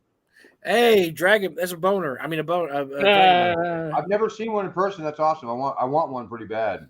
I know, it's pretty cool. Why hasn't somebody reprinted the Dragon Bone? It's a nostalgia item, man. Yeah, sort of. It's all 20 of us who want one probably have one but me. I don't have one. Do you want one? I would love to have a Dragon Bone. Yeah, I would get it. Look at that. You can roll anything from a D4 through percentiles. I had a friend that had a I wish I knew a sculpting of a case like this, and we could do the electronics, and we could make our own. I only knew a guy who could do 3D printing. Is that I don't think that's an original Dragon Bone, is it? I don't think. I think it is. I don't know. It's just Dragon Bone on it. No, maybe it is. I wonder if they remade it because that doesn't look like it. The original. I remember the original ones being ivory. Yes, they were white. Yes, they were ivory. Two colors. I was listening to the ad. Don't you give me? I got it right here. You can order a Dragon Bone. You can get it in white or white. No, Dragon Bone and Dragon Tooth. Dragon Bone and Dragon Tooth are your two choices. Okay, how much they cost? Well, actually, it looks like one was only a D20, the other one was a D100. So Dragon Bone, Dragon Tooth. That I didn't say. Oh, $24.95. Why don't you get me a couple of those, Zach? That'd be great. Yeah, I'll just send this in. Why don't I? I think that's a great idea. I'm always tempted to do that with old TSR stuff when it like falls out of a box. You get a little. I want you to remember how I saved the company that summer, and then why don't you buy me one? Think about how I saved the company. I will do it. I promise. Well, you were there too. I mean, you can count on me, dude. I got you covered. That means I'm getting shit. I'm not getting anything. Oh. Yeah. By the way, Noble Knight is out of stock of the Dragon Bone. You know what? If we had a Kickstarter for Dragon Bone would make $500,000. I'm telling you right now. $100,000 for Dragon. No. It would make $100,000. Everybody has a phone like Sandy Peterson. I see one in red. It's not the Dragon Bone, man. You want to hold that Dragon Bone in your hand and caress it lightly up and down. Put some lotion on it. I mean, come on. You know what you want the Dragon Bone. Put lotion on. Ew. It puts the lotion on the dragon. Look at this. He's acting like, okay, I know what I want to talk about with him. I'm going to talk about that show that he and that supposed show that he and Skeeter have. Oh, I want to talk to you about Skeeter, that show you and Skeeter have that I haven't seen in like 6 months. Whatever happened to that? Bob G is going to bring the Dragon Bone. Oh, we already conquered it. We were done. We won it. No, you don't need to be done. You need to get your show back on the road. Get going. Where is that show? Yeah. Where's Skeeter's show? You and Skeeter. I'm going to let Mike do the hand of that Dragon Bone for me. He'll let me know. I'll handle up on that Dragon Bone. You bet.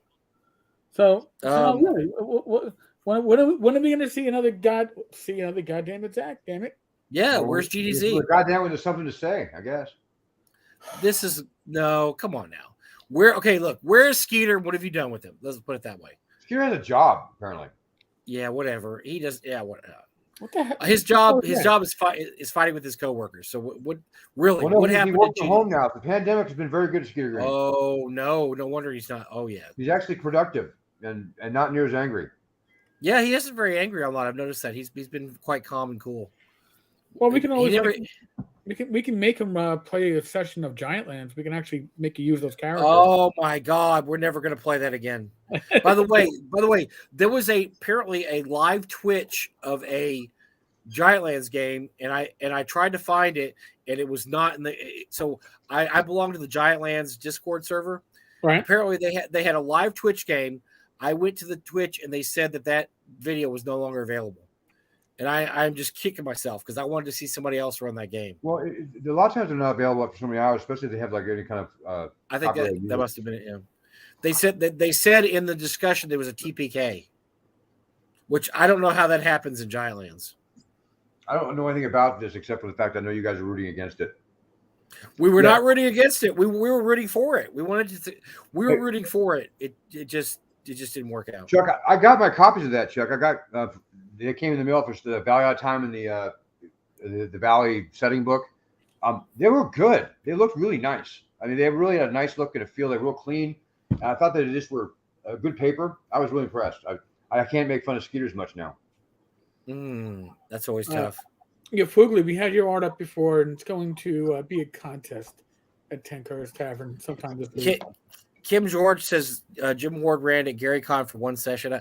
Dang it! Did anybody that was in Jim Ward's Giantland session, please let us know. And by the way, and the same people that were in this one session, let us know if you know anything about the beta version, of Star Frontiers, New Genesis. Let us know too, because that one doesn't exist. I'm willing to pay for actual like pages from the book. Yep. I don't. By the way, I have Tenkar. I have. Yeah.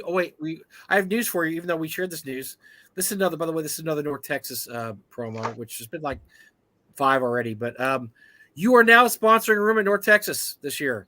Yes, I am. You are sponsoring a room, which you could do anything you want to. You could have people inside fight to the death. You could have a fashion show inside. You could have a petting zoo. I mean, you could have a buffet, whatever you want to do inside that room. It is your room now.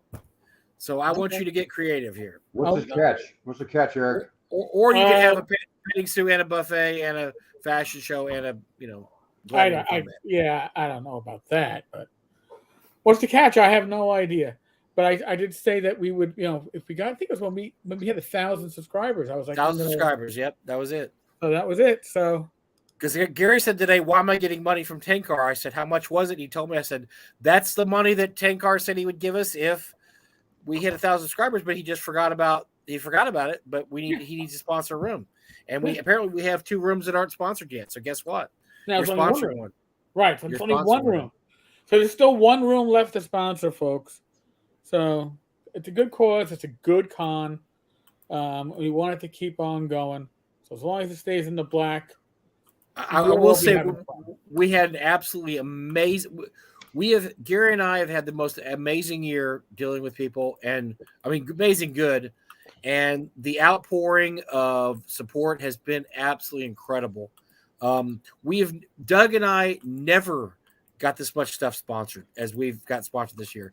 We have every time you're going to see one of the serving girls, they're going to have a new shirt on because we have pretty much every single session of the girls sponsored by somebody or another who will have their shirts on.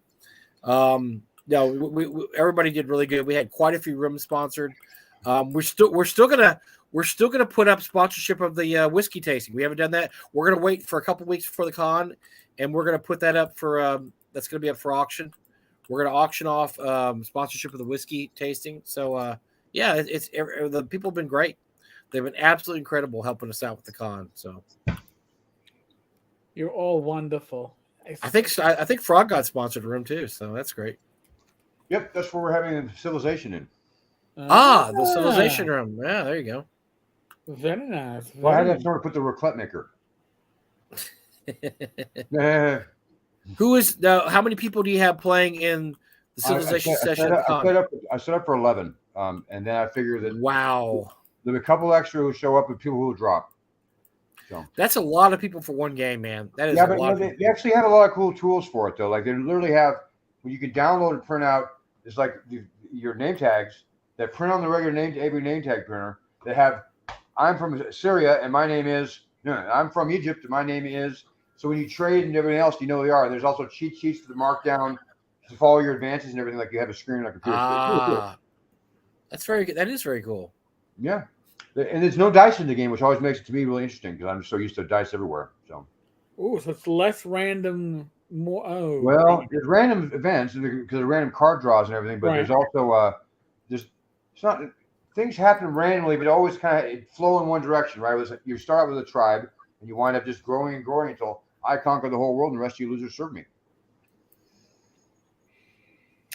I couldn't even figure out civilization on a computer, so I don't. This is easier for one. It's not really based on it, so. Oh, okay. It was overwhelming for me. I was like, I can't handle this. This is too much. Oh God. Is there any? I don't think we have any real this week in gaming stupid, right? I don't think there's been. If we do, it's the same stupid as usual, which is there's no new stupid. You're right. It's just the same stupid. So Yeah, well, I'm complaining about something else this week. If you're on social media and gaming and you're complaining, no one hears you this week. Oh yeah, that's right. Yes, yes. Twitter's in a meltdown right now. Yeah, Twitter's in a huge meltdown. You're going to see everybody freaking out. Half the people we know are quitting to Twitter. Half the other people are like, "Hey, I've never had a Twitter account. I'm getting one right now." So it's gotten it's nuts out there, folks. I wonder how many are going to move to Canada because of this. I don't think that works for this, Eric. Yeah, I recommend it to there. VisiCalc. I don't know if you can see it. VisiCalc. It's better than Twitter. If you like poutine, move to Canada. Yeah, so that'll be great. This is your social media there, Zach? Yeah, it's just the very first spreadsheet. It's about as exciting to me as the most social media. So, wow. Yeah, you have 4 of these here, by the way. You have 4 VisiCalc programs with a bunch of discs and instructions step by step how to use a spreadsheet.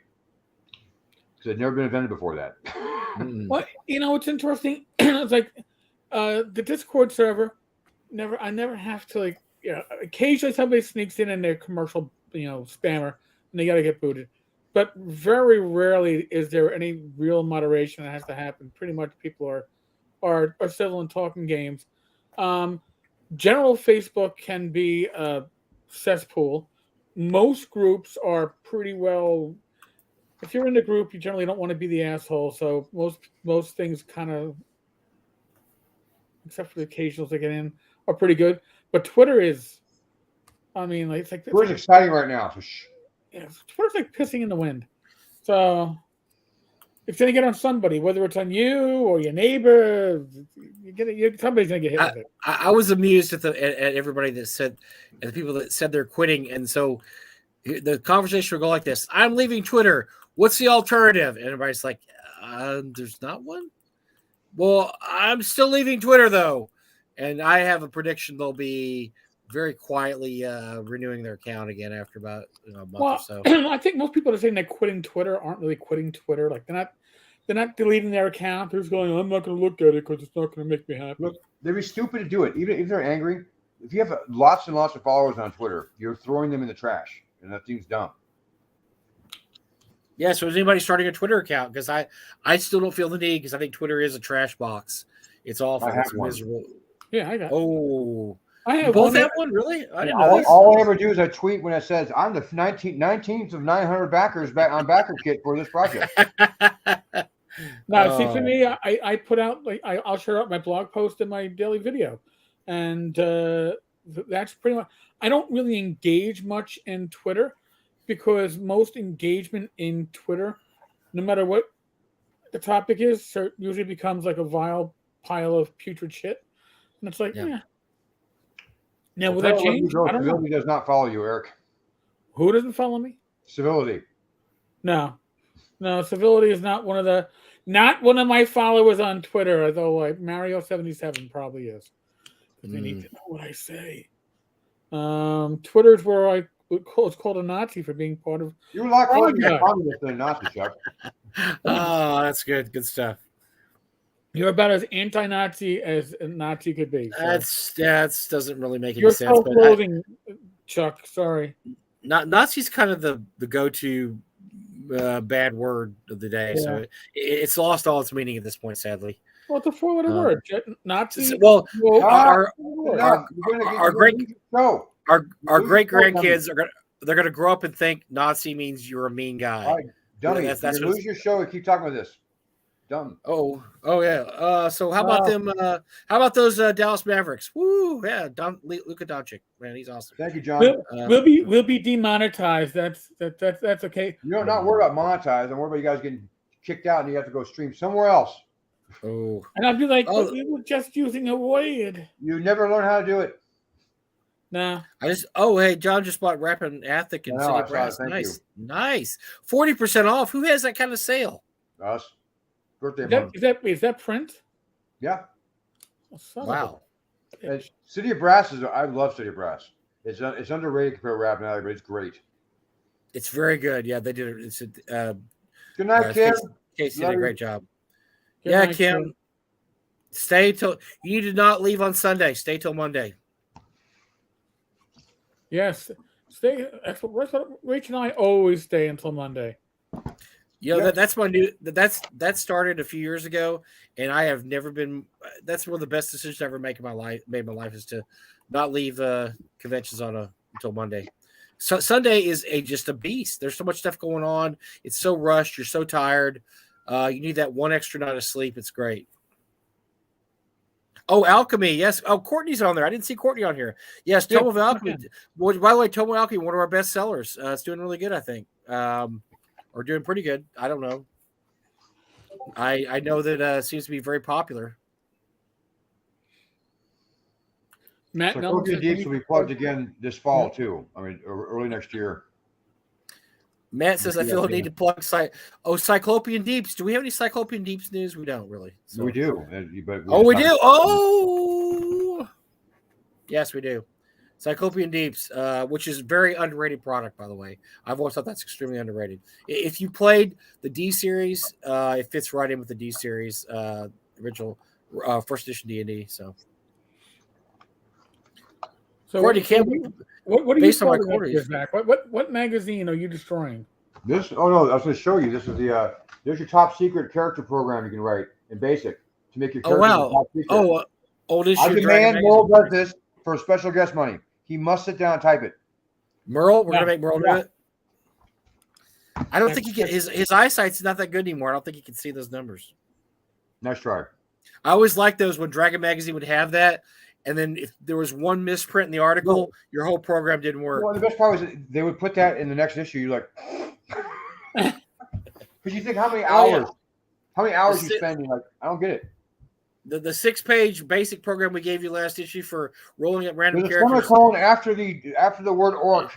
Yeah, 128 lines in there. This you reverse the C and the R. Take out the space between the comma and the number 1 on the 15th line. Oh my God. Yeah. Did nobody even try to enter that? No. Why would they? Yeah, no, they did. They just mistyped it. I talked to Tim Kask about that once. Really? Wow. Well, how are you gonna check it? You take it. You trust them. Somebody does put it in and say this does work, and then you type it again. That's when you.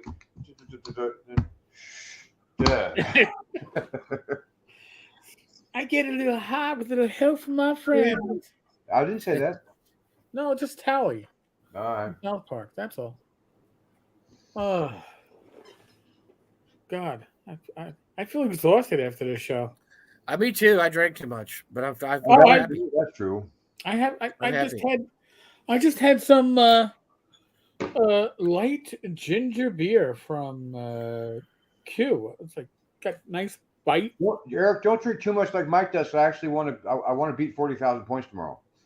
Oh no! I'll have a little wine, a little cheese. Got to work on that blood sugar, And I find red wine keeps it controlled. Good. I'm glad that you found it. It's my medicine. It's my medicine. I tell you, it's my medicine. I'm better when I have it. I can stop anytime I want to. Until I'm complaining in the morning that I got heartburn. It's like, oh, Zach, I got heartburn. I can't play. No, I know you're overly honest. Honest. Overshare. Oh, what? Mike's really bad, actually, about that. Yeah, I'll tell you. I'll tell you about why I didn't pick up Zach last night. Who wants to hear this? Yeah, we all want to hear it because you were starting the story and then you left. Oh, okay. Oh, he doesn't want to hear the story. It involves bowel movements. Don't do it. You'll be sorry. We're gonna skip the story. We're gonna skip it, folks. Thank you so much for. It involves a part of Dallas where you can't find bathrooms open because there's too many homeless and criminal people, and so one bad Mike was very desperate, and he just was not able to find relief. So we'll leave it at that. So he had to drive. He had to drive back all the way back home from the airport. Any questions? Anybody want to go into more depth detail? Nope. I've got lots of side stories attached. Thank you very much for having me on your show. It's great to be here. I'll see you guys. Well, thanks for talking about Frog God Games, and we'll probably won't have you on again this year, which is good. That'll work. Because we don't really need you on. We might see him on when we're live from North Texas. Would we really have? He just shut off. Yep. I mean, honestly, we really have him on or Skeeter. Skeeter's much more interesting than Zach. I mean, Zach's okay and everything, but no, you know what? Well, he really did sign out. But Zach we'll have Zach on again when Whisper Venom goes live later on this year, because I really want to push Whisper Venom. It actually is a really quality product, and I'm very glad it's getting another shot because it's really good. Now, I don't know how it's held up the last 10 years. I think it probably has held up pretty good. It's different, and it's really interesting, and it's Zach put a lot of really good effort into writing it. He's not listening to this, so I can actually praise him. So luckily he can't hear me. I hope he can't hear me. But yes, yeah, we'll have him on again. We'll have him on again later on this year.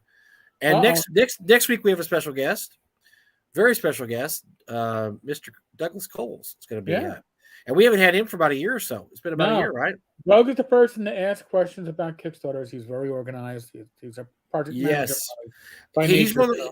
he's one of those few guys that we have on the show, and I feel very inadequate because literally he starts talking and I don't say anything for an hour. So if you want to just see me shut up with a dumb look on my face, definitely tune in for next week, because he is so full of information, so on the ball, that I just always feel like I just have nothing to offer. I want to take notes, and that I never want to do that. And that's not joking per se. It's that Doug gives out so much useful information about everything about Kickstarter, especially not just the funding, but the logistics and how to plan your expenses and the profit and the money. The man does a deep dive. So if you want to hear deep dive about Kickstarters, next week is the time to be with us. Gotta say. I want to thank Zach, although Zach can't fucking hear me. So Zach, thank the fuck you. But it was good. Awesome time. And we got to figure out, by North Texas, we're going to figure out how to sponsor these weekly shows for North Texas. Now, I believe Pacesetter Games is going to be the initial main sponsor, but we'll see how that goes. Because they've been asking me about it for months, how we're going to figure out the sponsorship. We're going to do that. Other than that, we're still in the midst of the world of COVID. Use your common sense. Like, there's no more masks on flights. I registered for my tickets on Delta, and it's like masks are optional. It's like, oh, good. I'm going to feel like I'm human again. That's me. You do you. Use your common sense. All right? Be safe, be well. God bless. Roll those dice, roll them well. And everybody in the live chat, thank you so much. You made this stream so much better just by being here, participating, giving us things to bounce off of. I really do appreciate it. Later, everybody. Later.